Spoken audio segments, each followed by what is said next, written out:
Welcome back, Watch Crazy people, and today we're going to take a look at why I think the SEIKO SNJ025 series, aka the SEIKO ARNIE, might possibly be SEIKO's best tuner prospects model in the lineup. But before we delve right in, don't forget your chance to win free subscriptions to the channel. All you have to do is find the red subscribe button on the bottom right hand side below this video and click on it to win. If you would like more free stuff, simply hit the notification bell icon too. First and foremost, I must thank WatchUp69 Mr. Rangeman yet again for loaning me another cool timepiece. His hilarious review and tutorial on this beast can be found in the description below, along with all of the relevant links to the information sourced for this video. So, we start our journey in a decade that brought us cult classic films such as E.T., Short Circuit, The Lost Boys, Trading Places, Gremlins, Friday the 13th, Aliens, Full Metal Jacket, Raiders of the Lost Ark, The Terminator, and a whole load more. A decade that brought us technology such as the personal computer, Walkmans, VCRs, video game consoles, mobile phones, cordless phones, and the fax machine. And a time where bad teeth, bad hairstyles, and bad sense of fashion was rife. A decade that I love and remember fondly, the 1980s.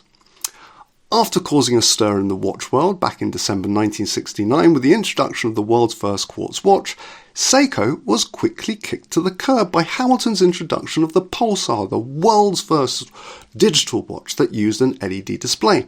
And not long after, within a year, Texas Instruments created a much cheaper microchip to run the LED display and therefore made a far cheaper LED watch, pushing both Hamilton and SEIKO aside. But this was also short-lived. SEIKO came back with vengeance, introducing the world's first battery-saving LCD display, and it took the world by storm. SEIKO was going from strength to strength, and its successes, along with the likes of Citizen and Orient, contributed to the pain of the Swiss watch world. By the 1980s, SEIKO, along with the others, had desecrated the Swiss watch industry, reducing it from 1,600 watchmakers to just 600 in little over a decade. By 1982, SEIKO set new boundaries again by introducing the world's first hybrid digi-quartz, released initially in Japan for 45,000 yen. That's roughly £340 today, or £1,200 if you factor in inflation. The H558-5000 was extremely modern looking and revolutionary for its time, and it still looks extremely modern today. However, from its humble beginnings, it wasn't until 3 years later that the watch gained cult notoriety, not just at home in Japan, but globally, and possibly for what may have been the wrong reasons. The watch, which is believed to have first adorned the wrist of the biggest name in Hollywood, Arnold, you're one of Hollywood's biggest names, man. 17 letters. It's big. Had a starring role on Arnie's wrist in not just one or two, but three of his all-time classic movies. Commando, released in the US on the 4th of October 1985, Predator, released on the 12th of June 1987, and The Running Man, released on the 13th of November 1987.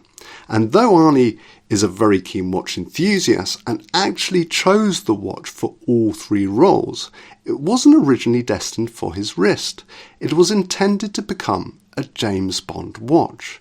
It was Roger Moore who wore the watch first in the film A View to a Kill, which was released 5 months prior to Commando on the 22nd of May 1985. And though it didn't end up having a big cameo role like the Hamilton Pulsar in Live and Let Die in 1973, it was still a cameo nonetheless, even if you only see glimpses of it on Roger Moore's wrist. But when you delve into the deleted scene archive for A View to a Kill, which will be coming on your screens now, you can see that actually the watch was quite possibly destined for much, much bigger things. So really, the watch should be known as the SEIKO Rojani Schwarzmore, or the SEIKO Schwarzmore for short, which I will be calling it from here on in.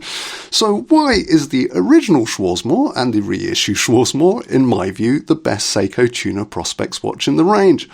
Well, other than the film star status, the original watch released back in 1982 was one of the most advanced watches of its time.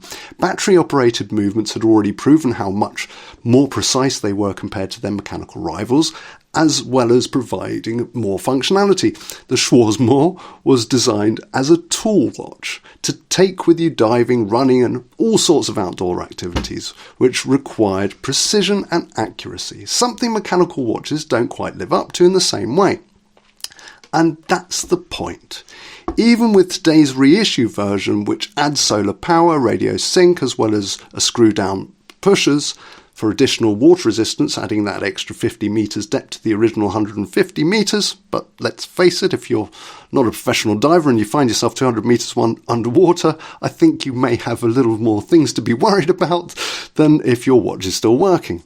The watch is an enormously important part of Seiko's history. The tuner was devised to be the best, the toughest and most accurate dive and sports utility that Seiko ever created. So when they did away with the automatic movement and replaced it with the hybrid digi-quartz, they simply improved the watch, making it the best it could possibly be. Now prices, well, if you think many of the Seiko's re-releases in recent years have been almost Grand Seiko prices for non-Grand Seiko movements, the Schwarzmore, in comparison, is only roughly £80 more than the original price upon its release in 1982. That's £420 to you and me. And if you're looking for an original version, the H558-5000, then at roughly 600 to 1000 plus, depending on condition and model year, you've paid a fraction of its price when it was new in 1982, obviously accounting for inflation. But both watches are therefore amazing value for money. What other watches can you think of with such provenance, not only making history for being the first of its kind, but to be adorned on the wrist of two of the world's biggest actors in four of the best films in history? Thank you for watching. Please ensure to check out the links in the description below and hit the subscribe button to win free subscriptions to the channel. Until the next time.